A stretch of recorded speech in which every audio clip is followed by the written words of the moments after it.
Assalamualaikum warahmatullahi wabarakatuh. Segala puji bagi Allah yang telah memberikan rahmat hidayah kepada kita semua. Selawat dan salam kita sanjung sajikan kepada baginda Nabi besar Muhammad sallallahu alaihi wasallam. Baiklah, kami di sini akan sedikit membahas hasil diskusi kami bersama, yaitu dengan mengenai tentang biaya modal ataupun cost capital.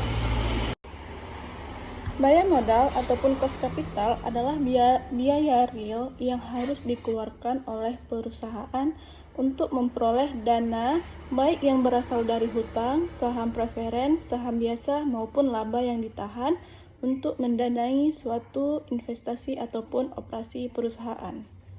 Biaya modal juga dikeluarkan secara real oleh perusahaan dalam rangka mendapatkan sumber dana ataupun modal. Biaya modal yang dikeluarkan bisa bersifat eksplisit dan bisa juga bersifat implisit. Biaya yang dikeluarkan bersifat eksplisit yaitu biaya bunga, dan biaya modal yang bersifat implisit yaitu biaya yang dikeluarkan pada saat ini tetapi dikeluarkan di masa yang akan datang. Jadi modalnya tidak dikeluarkan di masa sekarang, tetapi dikeluarkan di masa yang akan datang, seperti selisih harga pada obligasi yang dikeluarkan pada saat jatuh tempo, ataupun diratakan pada tahun-tahun berlakunya obligasi. Modal yang digunakan untuk membiayai operasi perusahaan terdiri dari modal sendiri dan modal pinjaman ataupun hutang ataupun modal asing. Modal sendiri merupakan modal yang berasal dari pihak perusahaan, baik dari pemilik perusahaan, pemegang saham, maupun laba yang tidak dibagi ataupun laba yang sudah ditahan. Sedangkan modal pinjaman merupakan modal yang berasal dari pinjaman para kreditur, supplier, dan perbankan. Biaya modal juga dipengaruhi oleh beberapa faktor, yang beberapanya ada di luar kendali perusahaan, tetapi yang lainnya dipengaruhi oleh kebijakan pembiayaan dan investasi perusahaan. Adapun faktor yang tidak dapat dikendalikan oleh perusahaan, yang pertama ada tingkat suku bunga. Jika suku bunga dalam perekonomian meningkat, maka biaya hutang juga akan meningkat karena perusahaan harus membayar pemegang saham obligasi dengan suku bunga yang lebih tinggi untuk memperoleh modal uang. Yang kedua ada tarif pajak. Tarif pajak ini digunakan dalam perhitungan biaya hutang yang digunakan dalam WACC. Dan terdapat cara-cara lain yang kurang nyata di mana kebijakan pajak mempengaruhi biaya modal. Dan ada juga faktor yang dapat dikendalikan oleh perusahaan. Yang pertama mengubah struktur modal perusahaan, yaitu perhitungan WACC didasarkan pada tarif bunga setiap komponen modal dengan komposisi struktur modalnya, sehingga jika struktur modalnya berubah, maka biaya modalnya juga akan berubah. Dan ada juga yang mengubah pembiayaan dividen. Penurunan rasio pembayaran dividen mungkin dapat menyebabkan biaya modal sendiri meningkat sehingga MACC-nya naik. Dan terakhir ada mengubah keputusan pengangguran modal. Akibat dari kebijakan investasi akan membawa dampak yang berisiko. Besar kecilnya risiko inilah yang mempengaruhi biaya modal. Fungsi biaya modal ada 5. Yang pertama ada evaluasi proyek investasi, yang dimana biaya modal digunakan sebagai tingkat distro dalam menilai kekayaan proyek investasi dan membantu menentukan apakah proyek memberikan tingkat pengambilan yang lebih tinggi daripada biaya modal. Contohnya yaitu proyek dengan pengambilan lebih besar dari weighted average cost of capital dianggap layak dijalankan. Yang kedua yaitu ada menentukan struktur modal yang optimal, di mana perusahaan dapat menyeimbangkan proporsi antara utang dan ekuitas untuk minimalkan biaya modal rata-rata. Dan struktur modal yang optimal dapat meningkatkan nilai perusahaan. Yang ketiga yaitu adalah dasar penentuan sumber daya pendanaan, di mana biaya modal membantu perusahaan memilih antara pendanaan dari uang atau ekuitas. Dan jika biaya utang lebih rendah daripada biaya ekuitas, perusahaan mungkin cenderung meningkatkan utang. Yang keempat adalah pengukuran kinerja manajerial, di mana membandingkan tingkat pengambilan investasi perusahaan atau ROI dengan biaya modal dapat digunakan untuk menilai efisiensi manajemen. Dan ROI yang lebih besar daripada biaya modal menunjukkan bahwa manajemen mampu menciptakan nilai tambah. Yang kelima yaitu adalah perencanaan keuangan jangka panjang, di mana dalam rencana jangka panjang, biaya modal membantu perusahaan merencanakan investasi dan mengembangkan dengan pertimbangan risiko serta potensi keuntungan. Dan biaya modal membantu mengidentifikasi risiko finansial terkait dengan penggunaan dana tertentu, sehingga perusahaan dapat membuat keputusan yang lebih informasional. Komponen biaya modal, yaitu biaya modal terdiri dari beberapa komponen utama, yaitu yang pertama ada biaya utang atau cost of debit. Biaya utang adalah biaya yang timbul akibat penggunaan dana dari pinjaman atau utang, yang biasanya berupa bunga. Yang kedua yaitu adalah biaya ekuitas atau cost of equity. Biaya ekuitas adalah tingkat pengambilan yang diharapkan oleh pemegang saham atas modal yang mereka investasikan. Yang ketiga yaitu adalah biaya modal rata-rata tertimbang atau weighted average cost of capital. WACC menggabungkan biaya utang dan ekuitas berdasarkan proporsi masing-masing. Perhitungan biaya hutang.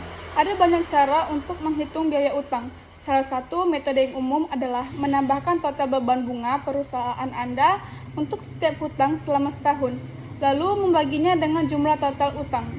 Rumus lain yang dapat digunakan bisnis dan investor untuk menghitung biaya utang adalah yaitu biaya hutang sama dengan tingkat pengambilan beban resiko ditambah spread kredit dikali 1 dikurang tarif pajak. Berikut rincian komponen rumus ini. Yang pertama adalah pengambilan bebas risiko, yaitu ditentukan dari pengambilan keamanan pemerintah. Yang kedua adalah spread kredit, yaitu selisih hasil antara obligasi treasury dan sekuritas utang lainnya. Yang ketiga adalah tarif pajak, yaitu persentase di mana sebuah perusahaan dikenakan pajak. Perusahaan pada tahap awal operasi mungkin tidak dapat memanfaatkan utang dengan cara yang sama, seperti yang dapat dilakukan oleh perusahaan yang sudah mapan.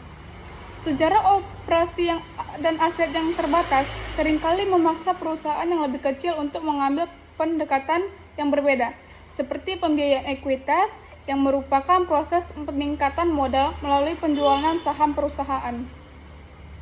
Perhitungan biaya ekuitas. Biaya ekuitas dihitung menggunakan capital asset pricing model CAPM yang mempertimbangkan risiko investasi relatif terhadap pasar saat ini. Untuk menghitung CAPM, investor menggunakan rumus sebagai berikut. Biaya ekuitas sama dengan tingkat pengambilan bebas risiko ditambah beta dikali tingkat pengambilan pasar dikurang dengan tingkat pengambilan bebas risiko. Berikut rincian rumus ini.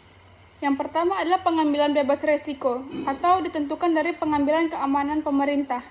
Yang kedua yaitu ada tingkat pengambilan rata-rata yang dimana diperkirakan oleh saham seperti IHSG. Yang ketiga adalah risiko pengambilan, yaitu beta saham yang dihitung dan diterbitkan oleh layanan investasi untuk perusahaan publik.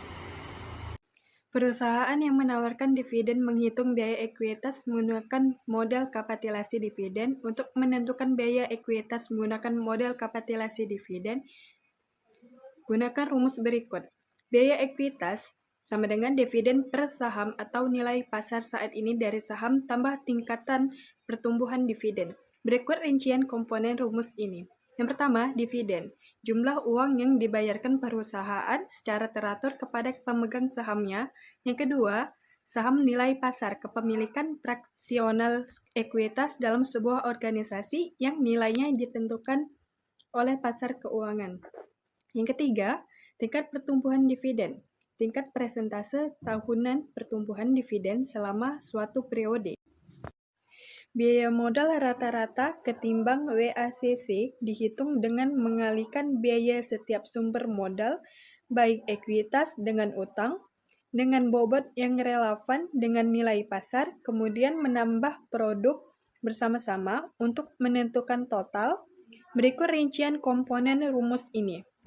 E sama dengan nilai pasar ekuitas perusahaan, D sama dengan nilai pasar utang perusahaan, V sama dengan total nilai modal atau ekuitas tambah hutang, E atau V sama dengan persentase modal yang merupakan ekuitas, D atau V persentase modal itu hutang, RE sama dengan tingkat pengembalian yang diperlukan, RD sama dengan biaya hutang, T sama dengan tarif pajak. Masalah dalam menentukan biaya modal. Menentukan biaya modal bukanlah tugas yang mudah. Manajer keuangan dihadapkan dengan sejumlah besar masalah. Masalah ini secara singkat dapat diringkas sebagai berikut. Yang pertama, kontroversi konseptual. Ada kontroversi besar apakah biaya modal tergantung pada metode dan tingkat pembiayaan oleh perusahaan. Menurut teori tradisional, perusahaan dapat mengubah keseluruhan modal dengan mengubah campuran utang ekuitas. Di sisi lain, para ahli teori modern menolak pandangan tradisional dengan berpendapat bahwa biaya modal tidak tergantung pada metode dan tingkat pembiayaan. Yang kedua, perhitungan biaya ekuitas. Penentuan biaya ekuitas adalah tugas yang sulit karena pemegang saham ekuitas menilai saham ekuitas perusahaan atas dasar sejumlah besar faktor, keuangan, serta psikologis. Yang ketiga, penentuan biaya laba ditahan. Biaya laba ditahan Jadi, kesimpulan hasil dari diskusi materi kami yaitu biaya modal adalah elemen penting dalam manajemen keuangan perusahaan. Pemahaman yang baik tentang konsep, komponen, dan cara pengelolaannya dapat membantu perusahaan membuat keputusan yang lebih informasional terkait investasi, struktur modal, dan strategi keuangan. Dengan mengelola biaya modal secara efektif, perusahaan dapat memaksimalkan nilai pemegang saham dan mencapai pertumbuhan jangka panjang yang berkelanjutan. Terima kasih telah mendengar penjelasan sedikit materi kami mengenai biaya modal ataupun cost capital. Terima kasih atas perhatian dan kesempatannya. Wabillahi taufiq wal hidayah. Wassalamualaikum warahmatullahi wabarakatuh.